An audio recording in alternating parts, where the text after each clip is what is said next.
Okay, thank you for coming in today. This is a collaborative action research study that Anna Song, Diana Serrato, and I, Olga Diaz, made in collaboration. It's on impact of project-based learning on middle and high school students. So it was on 3 classes, 1 8th grade mathematics class and 2 high school Spanish classes, 1 level 2 and 1 for native speakers. Thank you for coming. Oh, yeah. Okay, first,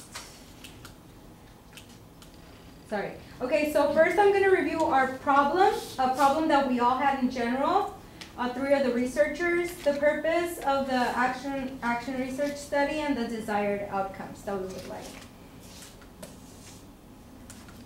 Okay, the problems actually that we all had was lack of student interest, student motivation, focus, involvement, long-term content retention. The purpose of the study was to discover the effects project-based learning could have on student achievement and motivation. PBL allows us to collaborate, come up with their own conclusions through self-inquiry, make new discoveries, constantly make connections to build on their prior knowledge. And what does PBL look like? You remember what it was like in school. It was boring. You sat in class, memorized as much as you could, and tried to pass a test at the end. But is that good enough? These days, school can be more interesting and effective by focusing students on work that matters. This is project-based learning explained. Most adults live in a world of projects. Whether it's a job assignment, home improvement, or planning a wedding, we need to actively solve problems. But unfortunately, schoolwork looks more like this than this. Let's take a look at this project-based world. Meet Claire. She was recently presented with a challenge. Her company, Super Suds, makes soap, and it was up to her to find the most earth-friendly way to produce it in the future. Her boss gave her a budget and a few requirements, and it was up to her to come up with a solution. She organized and managed a team who researched the options and created materials summarizing the issues. Claire's team asked for feedback and presented their findings to the boss. Claire came out of the project looking like a rock star, and she learned a lot about green products. If you look closely, Claire's success involved critical thinking, collaboration, and communication, things that aren't often taught in traditional classrooms. The world needs more Claires, so how do we get them? The answer is project-based learning, or PBL. By focusing students on a project, teachers put them on a path that deepens their knowledge and builds skills they'll need in the future. Here's what I mean. Mr. Simmons has always been a good science teacher, and his students do well on Friday's tests. Unfortunately, what they learned was gone by Saturday morning. That wasn't good enough for him. Soon he learned about project-based learning and decided to give it a shot. Mr. Simmons got the idea for his first project on microorganisms when nearly half of his students were suddenly absent with the flu. He asked his students why they thought so many of their classmates got sick at the same time. That lively discussion produced a lot of good questions and a list of things the kids wanted to know. Mr. Simmons then announced their project was to help elementary school kids understand how can we not get sick. After dividing the class into teams, he got them started on the project. It was up to the students to ask questions, research, collaborate, give each other feedback, and figure out the best ways to make their points clear to children. One team chose to make an educational video on the connection between hand washing and avoiding the flu. Another chose to create posters to show how viruses spread. The project teams showed off their final work to an enthusiastic audience of parents and their children at a nearby elementary school. Sitting in the front row was our good friend and local rock star Claire, who saw a bit of herself in the students.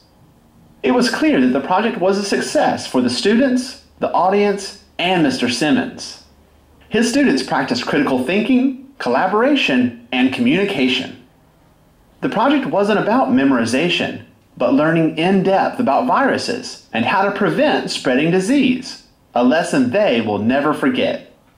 At the end of the presentation, Claire introduced herself to the students and told them that they were rock stars and that the world needs more people who can think like them. To learn more about project-based learning, go to BIE.org. That's a little bit about how PBL looks like, and that's what we chose to do as our intervention, PBL. So our desired outcome through the PBL process was for students to collaborate, to communicate, to think critically, wean off teacher-centered learning and become active and independent learners, be prepared for the 21st century, and overall become lifelong learners. Now I'm going to review the primary research question all three of us had, the secondary research question, and the intervention method. The primary question was, what impact will project-based learning have on middle and high school student achievement? The secondary question, what effects will project-based learning have on middle and high school student motivation? Okay, the intervention we chose was project-based learning, PBL. Defined as a student-driven, teacher-facilitated approach to learning. Learners pursue knowledge by asking questions that have piqued their natural curiosity. Okay, in an effort to support the PBL and learn a little bit more about it, we had to do a literature review.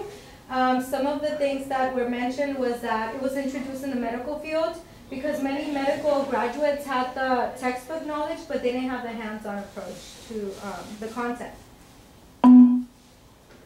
It provides a real-world experience for students.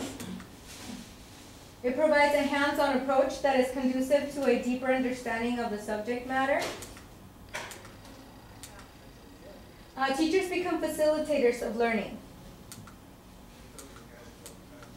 Students struggle with major questions surrounding curriculum concepts. Students need to construct and investigate. It's under the constructivism theory of learning rather than teaching, so it requires active involvement from the student in order to construct knowledge.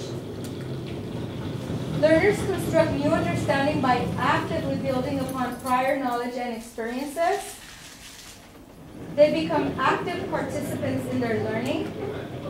It's student-centered and inquiry-based. It develops self-regulated learning skills. Self-regulated learners, set goals, establish a plan and select strategies, self-monitor, self-evaluate their learning. There's a greater buy-in because they're involved in their own learning, therefore there is greater intrinsic motivation, and there's more autonomy.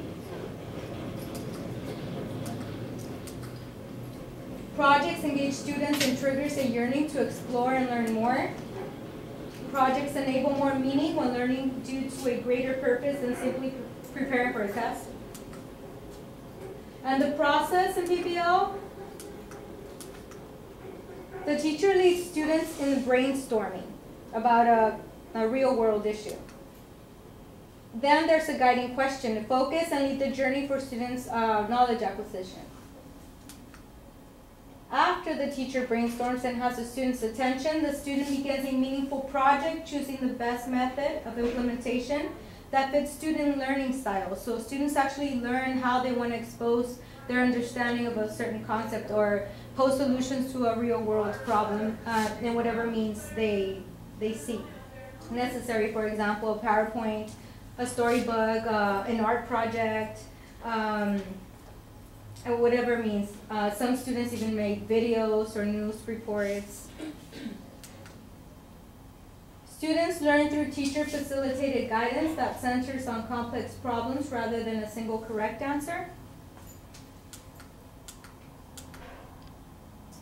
So it's a collaboration process. It is very important in PBL to collaborate. It's actually one of the assessment contents on the rubric. They need to collaborate. Projects improve the following skills: collaboration, communication, critical thinking, the use of technology, assesses real-world skills, and takes the pressure off failing.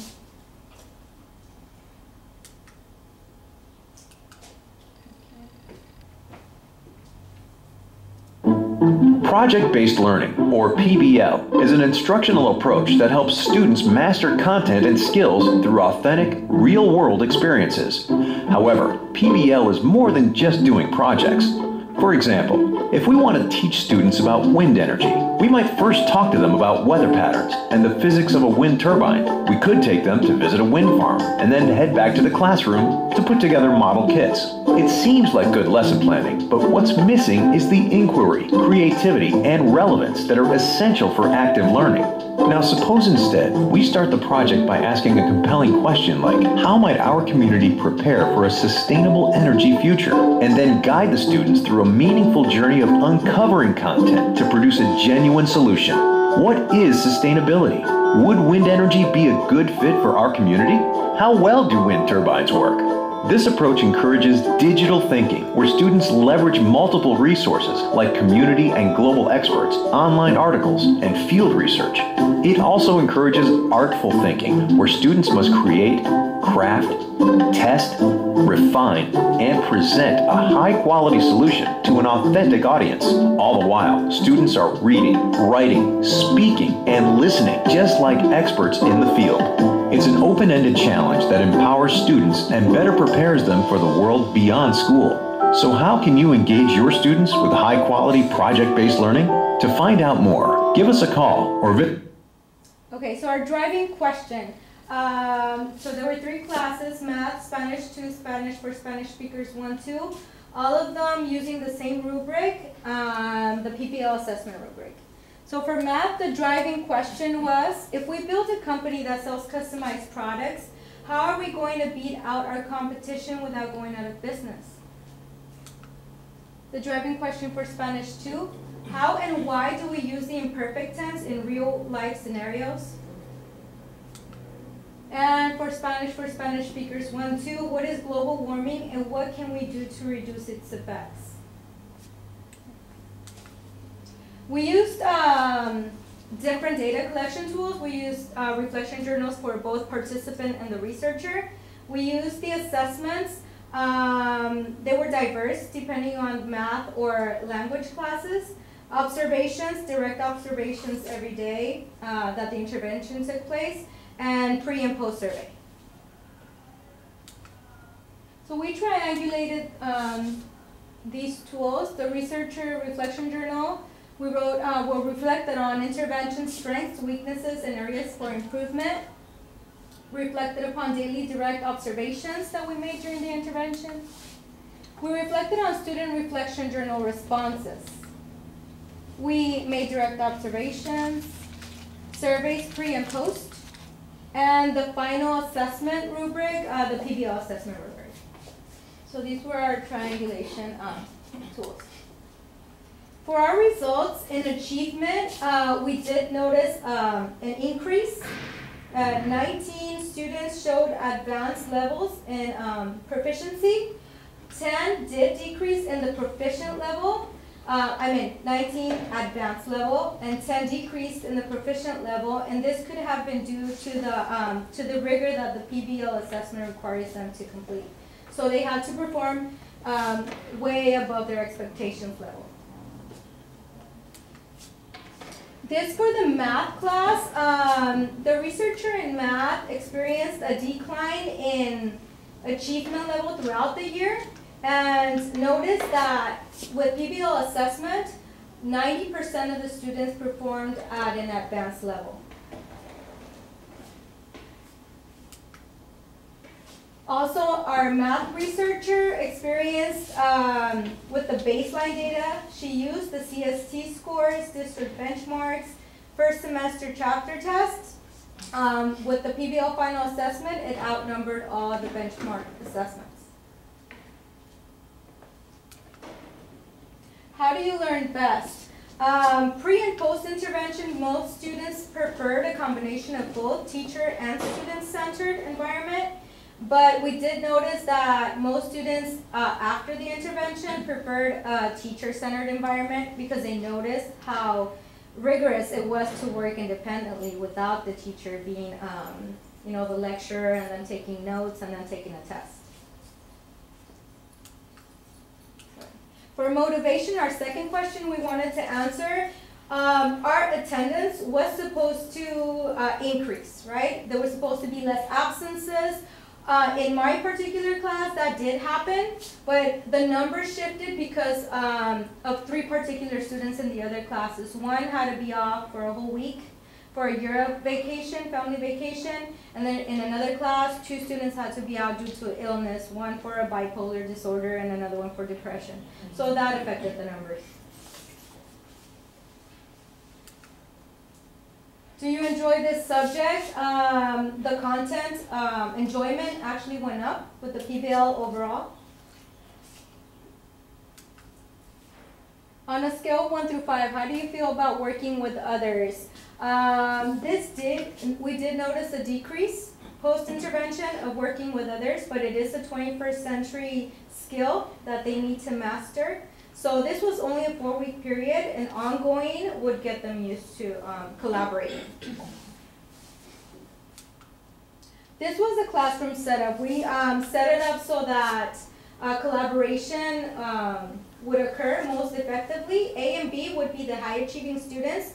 The A and B would be facing, A would be facing D, B would be facing C. These would be the mid or lower students. D and C would be facing each other. So this is how it would look, something like this. That's so peer tutoring can occur and so they can collaborate more effectively. Collaboration, this was a Spanish 2 class, evidence of collaboration. Students working together using the imperfect and real world scenarios. This was in the math course, evidence of collaboration, students making their products.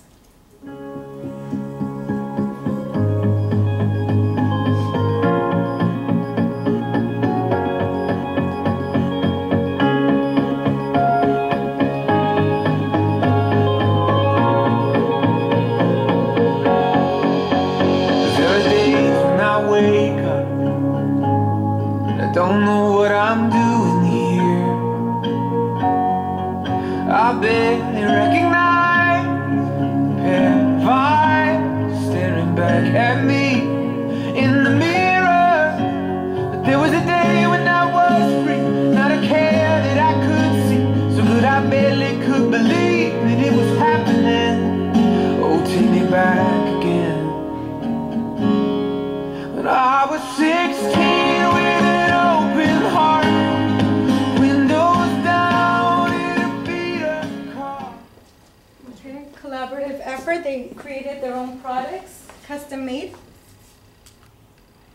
The presentations, they collaborated, presented our real world issues using the target language in the Spanish for Spanish speakers 1-2.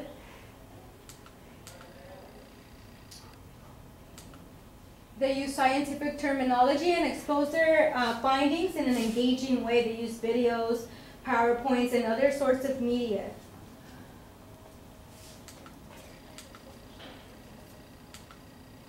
Again, relevant issues to our world, posing the problems and solutions to our global warming effects. These are some examples of the storybook Spanish 2 students created using the imperfect tense. Most of them created storybooks of their own families or PowerPoints. In conclusion, the PBL implementation proved improvement in both student achievement and motivation in only 4 weeks. At the beginning, it was a little difficult for the teacher and the student because of the freedom that the students have and the teacher has to kind of let go. But by the second week, everything was working as it should have. In achievement, we noticed students were expected to think critically and creatively, and they did. Students collaborated in groups towards a common goal. Students were able to show knowledge through multiple means. Motivation. PBL fostered intrinsic motivation. Students showed genuine interest in learning. They developed autonomy. Further recommendations are establish strong classroom management skills, especially because every student is going to be working a separate group, and they're all going to be working at their own pace. So strong classroom management skills would be essential to be established early in the year. Redirect participants to work together to find a solution to their posed problems and to remind them that collaboration is one crucial aspect of their final assessment scoring rubric. At the beginning, first week, many groups were just assigning tasks and then working individually. That's when we had to redirect and remind them that they have to talk about the issue and they have to work together in order to get their final assessment. Frequent check-ins with each group to see where they're at. Teachers must restructure groups and reassign student roles as needed, at least in the beginning of the PBL implementation. Cooperative groups stay together. Even though they may have issues, they have to stay together because they have to learn to communicate and problem solve. Begin cooperative groups early in the school year to get them used to it. Having specifically defined roles should be established as the status quo, that everybody is in charge of something. Thank you, Senior Brigham. Establishing clear expectations and guidelines on student interaction. Guide and direct students to the phase of the project they should be heading to avoid either procrastination at the beginning of the project or at the end of the project. This was an issue we experienced because we were applying it for the first time, where some kids were procrastinated in the beginning of the project and rushing at the end, or others rushed at the beginning and had plenty of time at the end.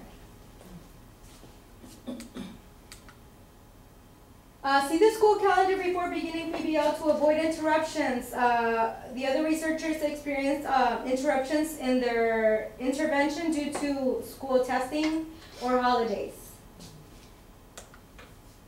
PBL training or observe schools and classrooms that are already implementing the student-centered structure process. And collaborate with other teachers who are currently implementing PBL are some of the recommendations. Thank you. Are there any questions or? Thank you. Yes. Are there any classrooms here on campus? I'm sure English, but any of the Spanish classes that you know, besides yourself, that are implementing PBL? I don't know. Because I've heard of it, I didn't know how to implement it. This gives me a lot of information. So. Oh, I'm glad. I'm glad. I don't know any teachers at the school that are implementing PBL, but definitely I will look into it. Yeah. Any other questions, comments? Would you try this again? I would try it again. This was the first time I tried it, so it was the second time I think I have a little more experience. It will go a little bit better on the second time. But yeah, I would. And off and on, like the student suggested, a combination of both. Did you use the rubric right from the beginning with the students or until the end? Yes. So I gave them the rubric, and actually all 3 classes gave them the same rubric. And I have that rubric if you want to take a look. It's something general, but it So they knew going in what was expected of them even before they started. Yes, and you can see it's something general that can be applied to any project, but collaboration is a big aspect on this. And using multiple forms of media. Yes. Sorry, another one. How happy were you with the quality of the work of the students? Oh, that's a very good question. I was so impressed because many students performed more than I usually expect them to. I usually require, I always do a unit in global warming, and I require them to do a poster. Many students presented poster with videos, with informative videos. They did PowerPoints and posed many problems and world issues that I wouldn't have brought up if they wouldn't have researched it. Okay, thank you so much. That's Good job. Thank you. Thank you. Yes, thank you for the Yes, I like that.